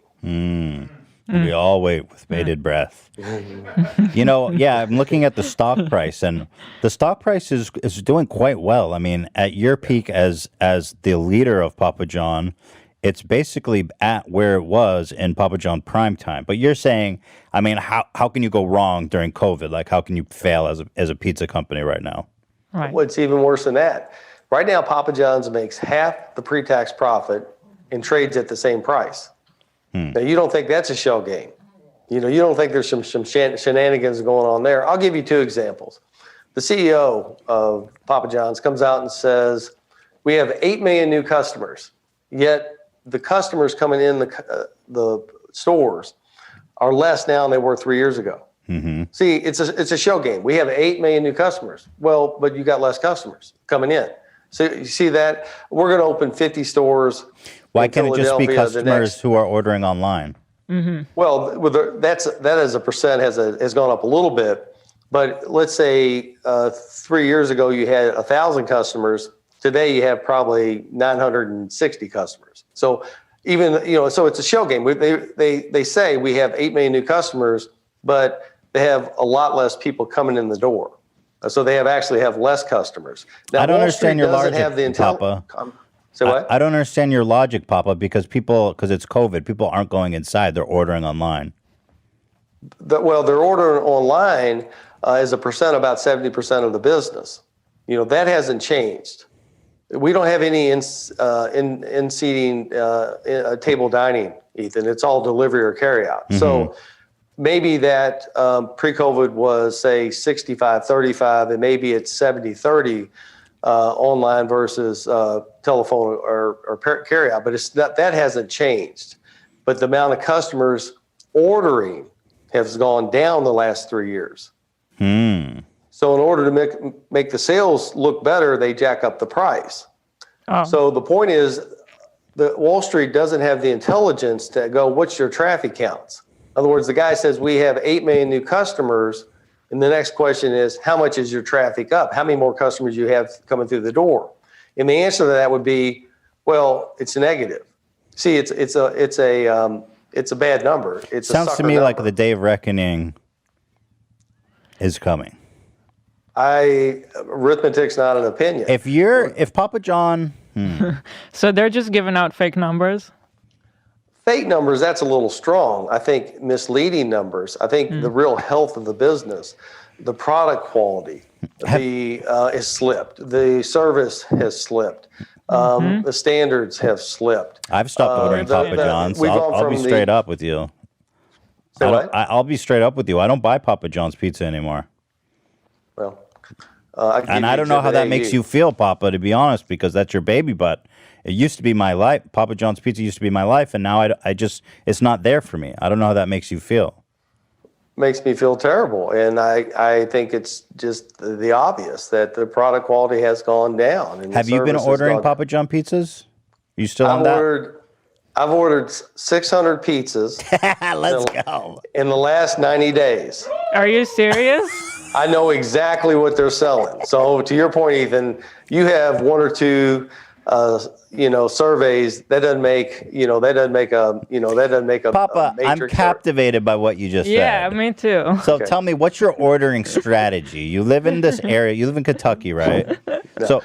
So tell me about we've ordered 600 pizzas in probably 10 or 15 states just to know what's going on. So when you have as much stock as I've had, you want to make sure that you know the product quality is there. And to your point, one example doesn't make a survey, but when you have 600, you kind of know what's going on. For sure. Anyway, the product has slipped. They know that. The franchisees know it, and the service has slipped. They have no pizza experience at the executive level or at the board level. They don't care about the employees. They just screwed them over. And I'm worried about the franchisees. Look what they did to me. Look what they've done to the employees. And then look what they're going to do to the franchisees. The writing's on the wall that the worst place you want to be in 2021 is a franchisee of Papa John's International. That's the worst place you want to be. You're sitting on a keg of dynamite. So, Papa, tell me about the pizza ordering system. Do you have people in different states, and then you guys coordinate? Do you try with toppings? Are they and cheese? undercover? Are they undercover? Like, does Papa John know that you're doing this? Like, what kind of mind games are going on a high level? No, Papa John's doesn't care what I'm. They're happy. They need the business. Yeah. No, you could buy any service and go out and spend the money, and they'll order the pizzas and tell you what they're serving. That's just so you say you're doing it across. It's $5,000 or $10,000 to go out and order 300 pizzas, so it's not a big deal. But is it like people you personally know, or no? It's secret shoppers, independent people throughout the country that'll order pizza and then report what they got. So you're running it's expensive. You're running some kind of survey program like undercover.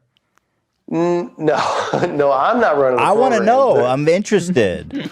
I'll get you the name of the vendor. I mean, there's several vendors. So it's a service. It's a service they give you. I see. It's a service. Papa John's used to do it, but they stopped doing it because it costs money. A, it costs money, and B is they didn't want to see what they were serving. Yeah, they're like, we know it's bad. Yeah, it's bad. If you don't measure it, they won't do it. If you don't reward it, they won't repeat it. Papa, what are we gonna do? So is the cheese getting away from the crust, as we've seen on the? Yeah, don't even get it started, Ela. I had 9 pizzas in Washington D.C. last week, and the operator in D.C. he's a colonel. He's actually pretty good, and they were slipping pretty bad. They've slipped. To your point, and don't even get it started, but COVID's going to cover all that up, Ethan. COVID's going to, you don't have to be on your game when you got a monopoly, and they got a monopoly right now. What are we gonna do? I mean, it's just not right. I mean, pizza is a sacred. It's sacred, and to see the cheese slipping away from the crust like that, and the pepperonis not being evenly distributed, it's just not fucking okay. Well, you ought to be, me, whereas I spent 34 years of my life building this thing, and to watch this do what they're doing to my baby, that part you can get emotional and upset about real quick. I mean, to know what we had and to know we were the best place to work in Kentucky for 5 straight years. I mean, the Papa? best. Yeah. How's dating life? You're gonna switch from pizza to dating. It's good. I've been on a few dates. I had one girl that I really, really liked, but she broke up with me. Oh, damn. Yeah. What's the reason? She didn't like PAX. You can't come after the dog. That's a deal breaker. Oh, she didn't like the dog? No, he burps and has got gas, and she didn't like it. So I think you might be making a euphemism for yourself there, Papa. I love PAX, so I had to make a tough decision. Well, it really wasn't that tough. Yeah. Well, Papa, listen. You're a single man. You got a pizza empire. You've just been acquitted. And you know what? Let those clowns do whatever they want with the pies, because you're sitting pretty. You got your own pie in the sky. You know what I mean? It's the Papa pie. I don't know what my future is going to be, Ethan. I just know every day I'm thankful because it's going to be better than the past. It's going to be great. I don't know what it is. I just know that it's going to be really, really good. And you guys and your audience are going to be part of it, because if we got through this, if we can get through this game, we can get through anything. Because remember, Ethan, I started in a bar. Oh, yeah. I used to get my ass kicked all the time. I never had an ass whooping like this in my life. I mean, this has been pretty tough, bud, but we got it done. We came out the other side a little bit stronger and a little bit better, so it's good. There you Day go. of reckoning. The day, exactly. Papa always stays winning. That's what I say. Papa always stays winning. Papa, thank you for calling in. I want to thank Rob, who looks like a lawyer. Is Rob a lawyer? Is Rob a lawyer? No, he's a PR guy. Hey, you didn't hit on Judas. You didn't hit on Richie. Oh, should we take shots at Richie? You got to take shots at Richie. He's the worst. Hey, Rob. Can we take shots at Richie? You're muted, I think. Rob, he's got the PR guy here. I want to know. Papa can do whatever he wants. Hey, Rob, why are you here? What are we trying to avoid talking about? Rob is the Nothing PR. at all. We're just recording on our end watch. Hey, Ethan, he's already had 6 heart attacks. Really? You're sweating right there? Oh, yeah. Well, let's start with this. I don't get to talk to anybody the way I talk to you. Rob, okay, let's start like this. I think Judas, a.k.a. Richie. Little Richie. I think little Richie turned a little Pori after he tried to backstab your ass. I don't think you want to be Steve Ritchie right now. I tell you what this dirty guy did. He called our advertising agency right before this went down and said, hey, he and Shapiro and said, we got to get rid of John. He's a bad guy. Then he emails laundry service and says, hey, just get him on tape, get him to talk. He'll hang himself. I mean, he completely set me up. I mean, the guy makes $6 an hour as a driver.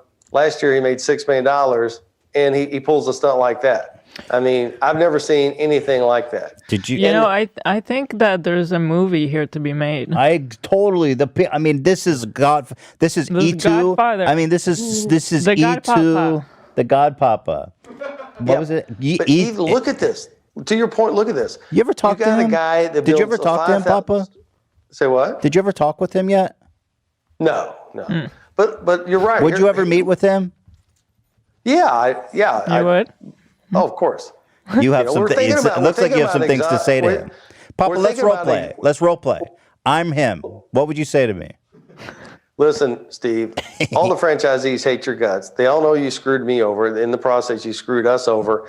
And we're going to let John exonerate you, but you got to narc all these other white-collar criminals out.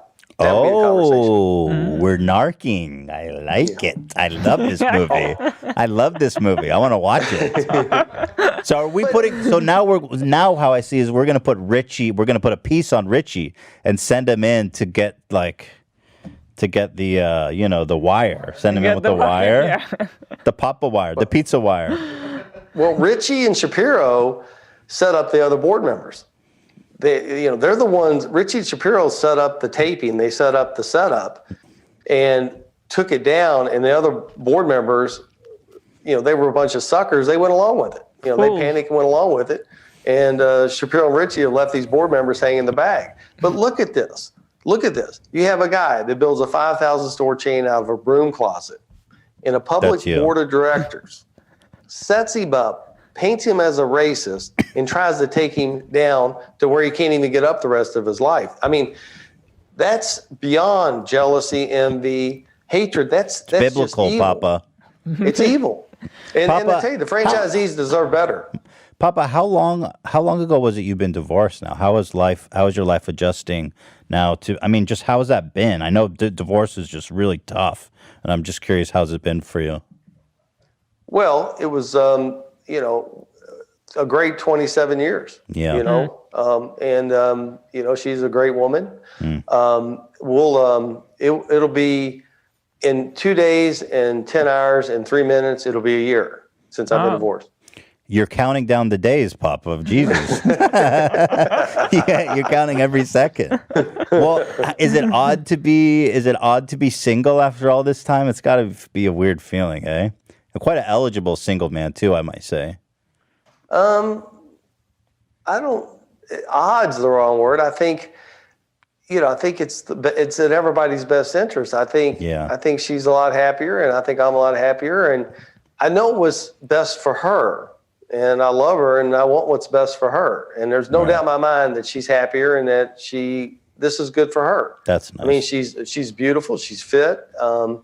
Kids and grandkids love her. Mm-hmm. She's wealthy. I mean, she's got her own jet. My next question was, my next question was, how much financially did that hit you? That hit you pretty good, probably, the divorce. Yeah, but we were partners. That's for true. 32 years. Yeah, so she kind of, she was there with me the whole time. So, she gets her cut. I mean, that's just how it works. But she's wealthy and she's got great friends. She has her own jet. What kind of jet? Huh? What kind of jet is it? Does she have? Yeah. I don't know. I never asked. I don't know where she lives. Nice, I know she has a jet because she keeps it over the same airport I keep my jet. You guys have. So you're like, you know what? We both got jets. Come on, it's all good. So, how's he doing, Rob? Is Papa? I said, Rob, how's Papa doing? Just checking in on the PR guy.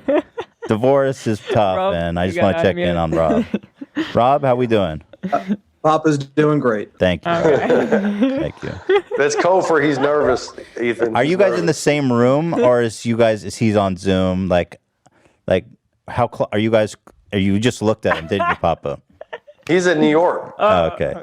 And so if you're going some territory where he thinks is unsafe, how does he notify you? You guys have like a private chat open? I don't know. I didn't even know he was going to be on the call. Rob, why are you on the call? Ethan, the chance of them coaching me when you interview me is like somebody coaching you. It ain't gonna happen. So, Rob, do you really think that you can control this force of nature? I mean, why are you here, Rob? Let's be honest. But turn on your mic, Rob. Don't be shy. Come on, you're on the call. What are we doing here? No one can control Papa. We're just here to watch what's going on. But I mean, I got to tell you, Ethan, it was. I mean, you don't know what just 10 what months a PR ago guy would say. how bad a shape I was in, pal. Yeah. I know. I mean, I was pretty depressed. I was like, I know, man. Yeah. I didn't know how to get out of this mess. I'm like, I have a tape. Just listen to the tape for God's sake. And I just couldn't get the media to wake up, and they finally woke up. So I don't know how this happened, but I just feel really like a ton of bricks is off my shoulders. I feel like a guy that got out of jail on a crime he didn't commit. You know what I mean? You kind of get that freedom back. It's a really an odd feeling. Mm-hmm. There's nothing worse than being accused of something you didn't do. But even beyond that, it's like being accused of being a racist, and so because that's just a really terrible thing to be, It's the worst. And people and people pass judgment people really judge you for that one too. So it's like, I think sadly in a lot of people's minds, it's like they hear it once, but they don't hear the second chapter. Yes. Mm-hmm. Yeah. I guess you could go to a murderer or a pedophile, but I think a racist is probably the worst of all of them. And let's examine that. Say what? So we think, well, yeah. So being a racist is bad, but maybe not as bad as a pedophile, though. Yeah, I agree with that. Or a murderer. But I know what you mean. People think like they say racist, and then, like, for example, let's say, who's a famous pedophile? Who's a famous pedophile? Who? Epstein. Oh, Epstein. Right. So you think that your label of racism is almost as toxic as Epstein's label of sex trafficking? Oh, I wouldn't go that far, but I can tell you it's a bad category to be in. Let's not, yeah. For sure. I would rather be you than Epstein in terms of he's Fair dead. enough. Yeah. I'll throw in the white flag on that argument. Yeah. Rob, any thoughts? Rob, would you rather be Epstein or falsely accused? Sorry, the connection's breaking up a little bit. I can't hear you. Rob is pleading the fifth on the Epstein question. So. How much you pay this guy, Rob? No, I'm just kidding. Well, I love you, Rob. Obviously, I'm getting what I pay for, right? You know, I'm just giving you a hard time, Rob. Yeah. Well, thanks for having me. Papa, it was fun. I always love hearing from you. I always love seeing you. And I got to say, you look happier. You look relieved. We love a happy Papa because you've brought so many great pizzas into my life. And listen, nothing makes me happier than pizza. My wife can tell you. I owe that all to you. The man with the vision in a broom closet. A couple pies, forget about it, huh? Well, I tell you what, but I love you to death. But brother, you got to start eating the way Hila eats. You got to get on that vegan diet, brother. You got to take care of yourself. Papa, come on here to call me fat. No, I didn't call you. I'm just You're saying getting advice from Papa. Hold on. She looks good for a reason. Zach, hold on, Papa. Zach, hit that soundbite about pizza being nutritious. I was just following your advice, Papa. Oh, no. Go ahead, Zach. Pull the record. Pull the tape. Oh, gosh. Pizza's actually very nutritious. I was following your advice, Papa.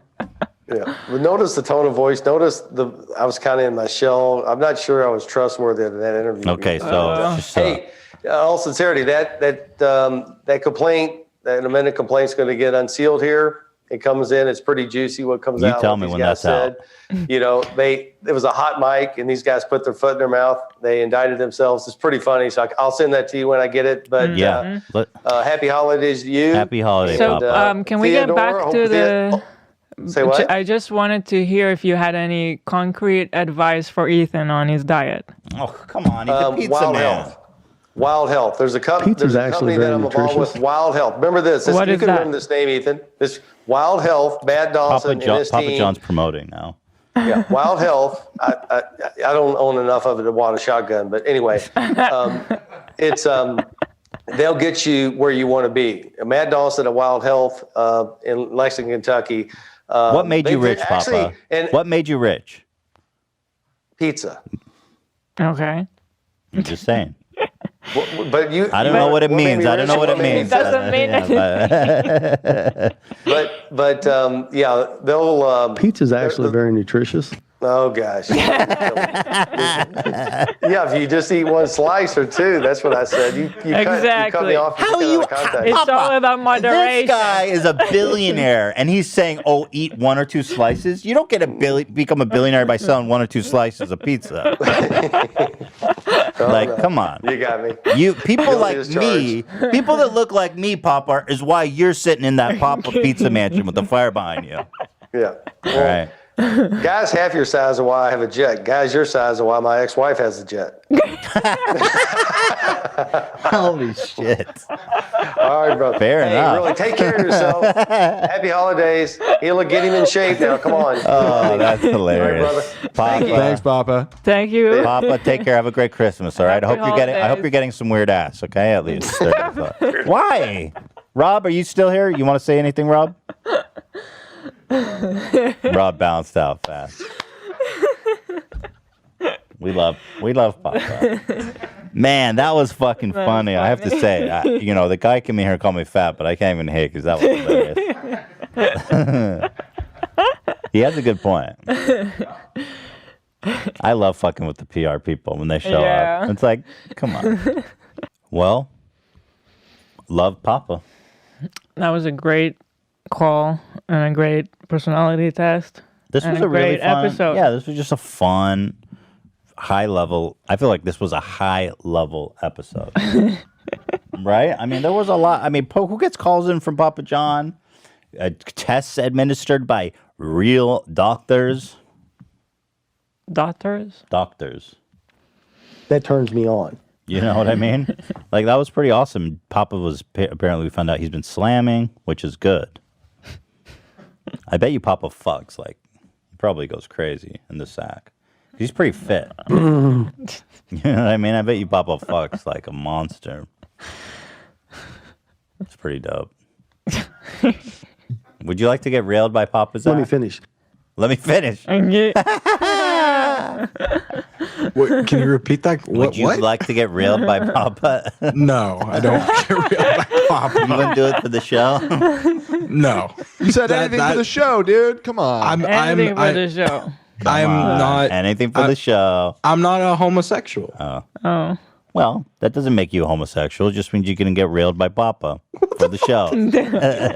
Zach, you just asked me if I have any dirty dreams about Al Pacino. Yeah, you did. Well, okay, that's different. That's like they're 80-year-old casino men, porn where like Ginger's involved and What's casino like porn? I don't know what casino porn is. The movie Casino. I mean, I know what you're talking about. I didn't know that was a genre of porn. AB knows everything about that, doesn't he? No, it just hit me when you said Ginger's involved. I thought you were saying like red hair, but you're talking about the character Ginger. The character Ginger, yeah. So is there casino the movie like porn? I don't know. Anisha is probably like the 90s and Zach. I mean, Joe Pesci said "eat out my ass." So I mean, eat out my ass. Eat out my ass. That's true. All right, we're off the rails. Okay. So this is coming out on Thursday, so that means we will see you tomorrow for After Dark, which technically is our last episode of the year. Yes, sir. But that makes me feel sad. I know. And I actually don't. I'm not sure that I even want. Like, I feel sad. Do you want to not take a break? Well, I feel bad for these guys because they deserve a break. Maybe we could just reduce our frequency for But I think I probably do need a break. A break is healthy. Yeah. Well, let's talk about it on Friday. What do you guys think? You can let everyone else off. I'll be here. I don't know anyone here, so I'd like to take a break. Dan wants a break.